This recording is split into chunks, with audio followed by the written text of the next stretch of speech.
Hello everyone. Today we will discuss JK flip-flop, also known as the Jack Kilby flip-flop. The JK flip-flop is the most widely used flip-flop. It is considered to be a universal flip-flop.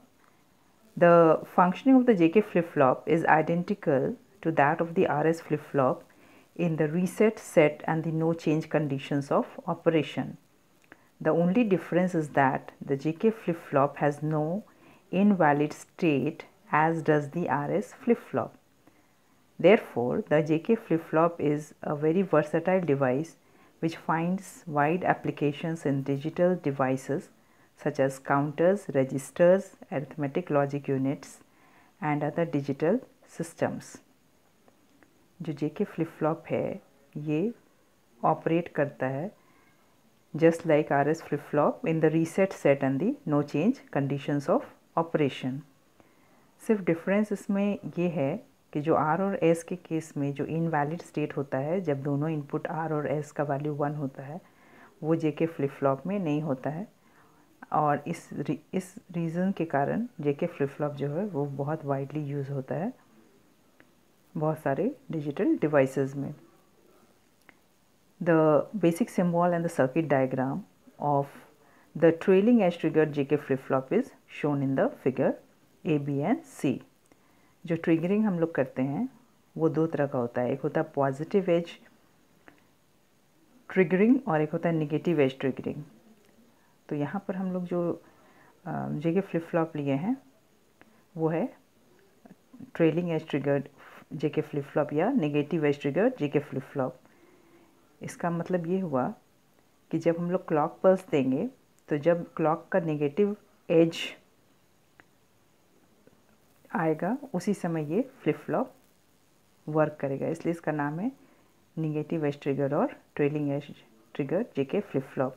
और जो second type का triggering होता है वो होता है positive edge triggered और leading edge triggered flip flop. तो पॉजिटिव एज में क्या होता है कि पॉजिटिव एज जब 0 to 1 आएगा उस समय वर्क करेगा तो उसको कहते हैं positive as triggered flip flop. In JK flip flop the clogged RS flip flop along with 2 AND gates is used as shown in the figure B. J and K are the used as input terminals. The input terminal S is supplied by the AND gate A1 to which input terminals are J and the flip-flop output Q bar. Similarly, the input terminal R is supplied by the AND gate A2 to which the input terminals are K and the flip-flop output Q. The output state of the flip-flop remains the same when the clock signal is low. मतलब जब तक clock signal का value लो रहेगा मतलब 0 रहेगा तो जो भी आउटपुट स्टेट है फ्लिप फ्लॉप का वो चेंज नहीं होगा और वो जो पहले का वैल्यू वही वैल्यू आएगा. But when the clock pulse arrives then the input signals J and K change the output of the flip flop. लेकिन अब जब क्लॉक पल्स आएगा तो J और K इनपुट का हम लोग वैल्यू अगर चेंज करेंगे तो आउटपुट स्टेट फ्लिप फ्लॉप का चेंज करेगा. So let us consider all the 4 combinations of the input signals and discuss all the cases one by one. Case 1, when the clock signal is high, clock high है and the input signals J and K are low. When J and K are low and the clock is high, then both the AND gates A1 and A2 are disabled and there is no change in the output state of the flip flop. जब ये clock का value high रखेंगे और J और K 0 0 रहेगा तो जो AND gate A1 and A2 है वो disabled होगा क्योंकि AND गेट का कोई भी एक इनपुट अगर 0 हो जाता है तो यहाँ पर हमको आउटपुट नहीं मिलेगा, आउटपुट 0 मिलेगा. इसलिए AND गेट A1 A2 इस केस में डिसेबल्ड हो जाएगा. इसलिए कोई भी आउटपुट यहाँ चेंज नहीं होगा, it will remain the same as the previous value. Now let us consider the second case. Second case में when j is held at logic 1 and k is held at logic 0, then in this case the AND gate A2 is disabled. AND gate A2 is disabled हो जाएगा क्योंकि k 0 है, तो AND gate A2 जो है वो disabled हो जाएगा। और AND gate A1 जो है उसका एक इनपुट J है वो 1 है, तो फिर उसका जो कंडीशन होगा कि वो डिजेबल्ड होगा या इनेबल होगा, it will depend on the output state of the flip flop. Now suppose that the value of Qn is high. Suppose करते हैं कि ये जो वैल्यू है ये हाई है। If this is high this means that this is low. ये लो है तो फिर ये यहाँ आएगा, ये 1 है ये 0 है, तो फिर ये गेट जो है वो डिजेबल हो जाएगा। तो A1 is also disabled. If Qn is high that is Q bar is low, then again the AND gate A1 is disabled and the output state of the flip flop will remain the same as before.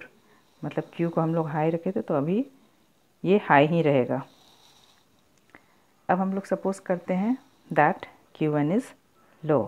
If Q1 is low that means that Q bar is high. Q bar high है तो फिर ये यहाँ high आया और J का भी value 1 है तो 1 और 1 हो गया, तो ये क्या करेगा 1 और 1 मिल करके ये जो आउटपुट है वो चला जाएगा S टर्मिनल में, और जब S का वैल्यू 1 हो गया तो Q का वैल्यू भी 1 हो जाएगा, मतलब इसको ये सेट कर देगा।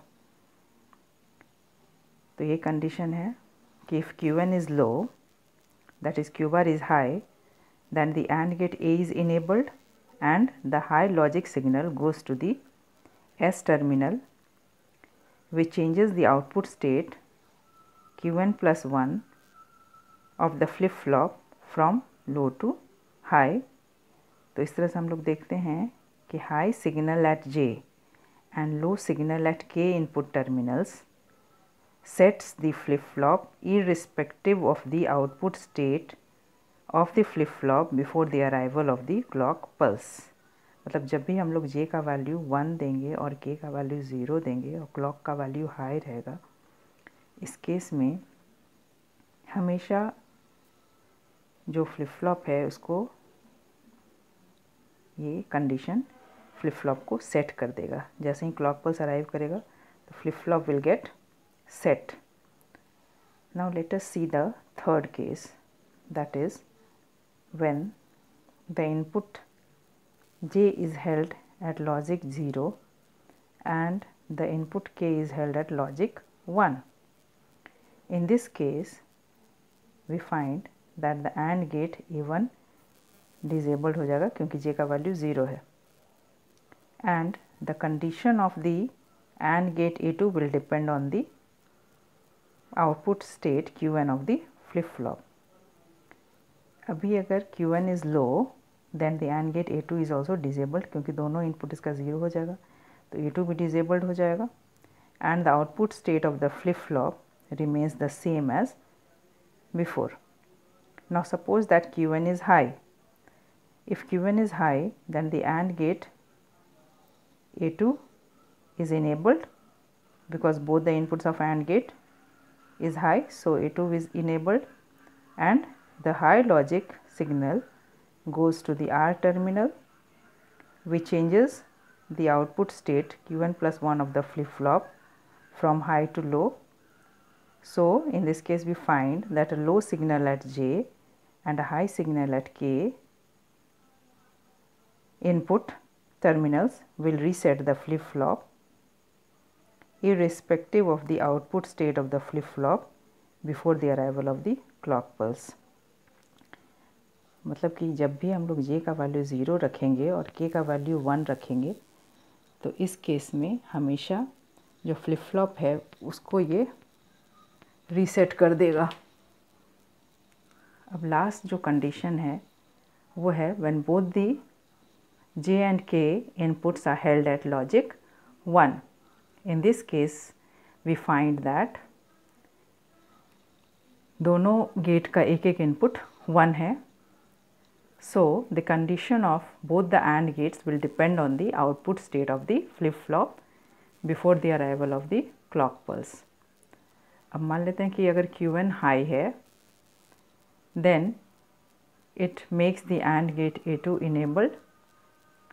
A2 enabled होगा तो हाई लेवल सिग्नल जो है वो इनपुट टर्मिनल R पर जाएगा after the arrival of the clock pulse, और जैसे ही R का वैल्यू 1 हो जाएगा तो फ्लिप फ्लॉप जो है वो रीसेट हो जाएगा.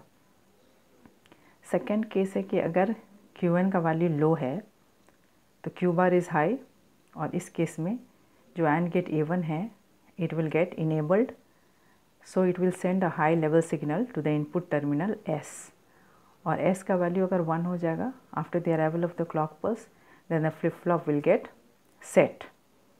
तो इस तरह से हम लोग देख रहे हैं कि इस कंडीशन में, मतलब जब J और K दोनों का वैल्यू 1 होता है, इस केस में जो आउटपुट स्टेट है फ्लिप फ्लॉप का, it will toggle when fresh clock pulse arrives each time. Each time clock pulse हर एक समय जब आएगा तो फ्लिप फ्लॉप जो है उसको जब AND गेट A2 जब इनेबल्ड हो जाएगा तो वो रीसेट हो जाएगा, और जब AND गेट A1 इनेबल होगा तो फिर वो सेट हो जाएगा. इस तरह से वो ऑल्टरनेट सेट और रीसेट होता रहेगा. The truth table for JK flip-flop is shown in the figure D. From the truth table we find that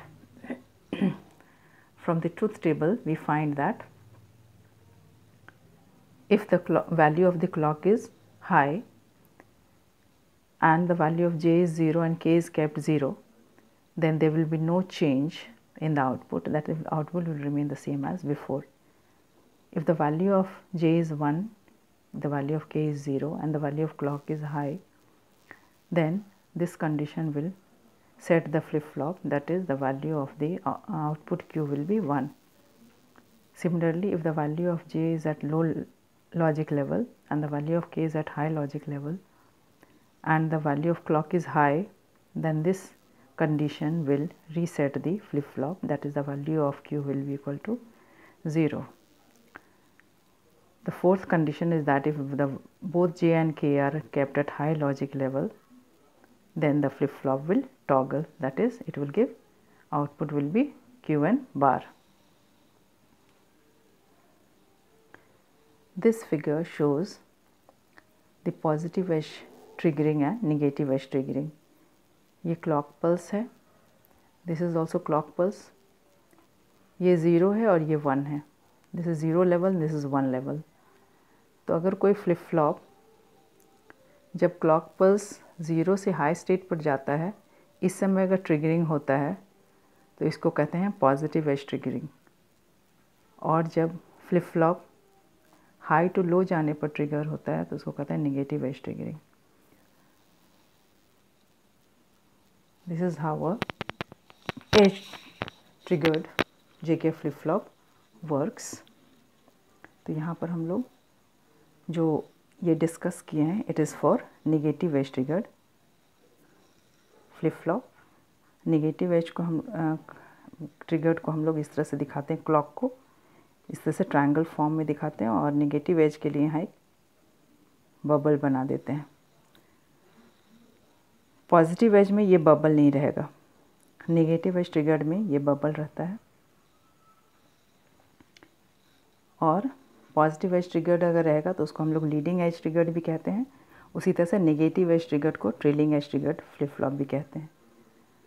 तो ये जो फ्लिप फ्लॉप है ये वर्क करेगा जब कोई भी क्लॉक हाई से लो जाएगा, इसलिए ये negative edge triggered flip flop है. ये hope this JK flip flop is clear to all of you, and you will be able to draw the symbol, circuit diagram and the truth table of the JK flip flop.